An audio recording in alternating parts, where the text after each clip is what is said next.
আসসালামু আলাইকুম এভরিওয়ান। আজ আমি নতুন একটি রেসিপি নিয়ে আপনাদের মাঝে উপস্থিত হয়েছি। আজ তৈরি করে দেখাবো চিকেন সসেজ রেসিপি। চলুন দেখে নেওয়া যাক চিকেন সসেজ রেসিপি তৈরির প্রস্তুত প্রণালী।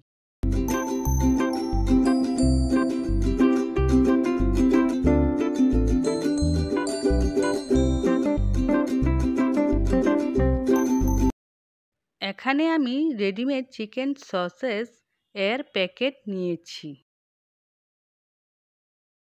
এ পর্যায়ে একটি ফ্রাই প্যানে সামান্য তেল দিয়ে দিলাম।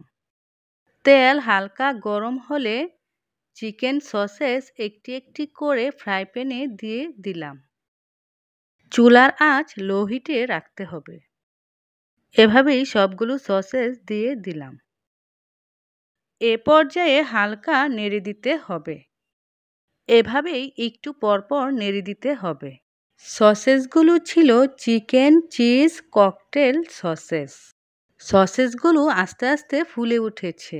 এভাবেই সবগুলো সসেজ ভেজে নিতে হবে। সসেজগুলো ভাজা হয়ে গিয়েছে। এবার পরিবেশনের পালা। তৈরি হয়ে গেল চিকেন চিজ ককটেল সসেজ। ভাজা সসেজগুলো এভাবেই খাওয়া যায়।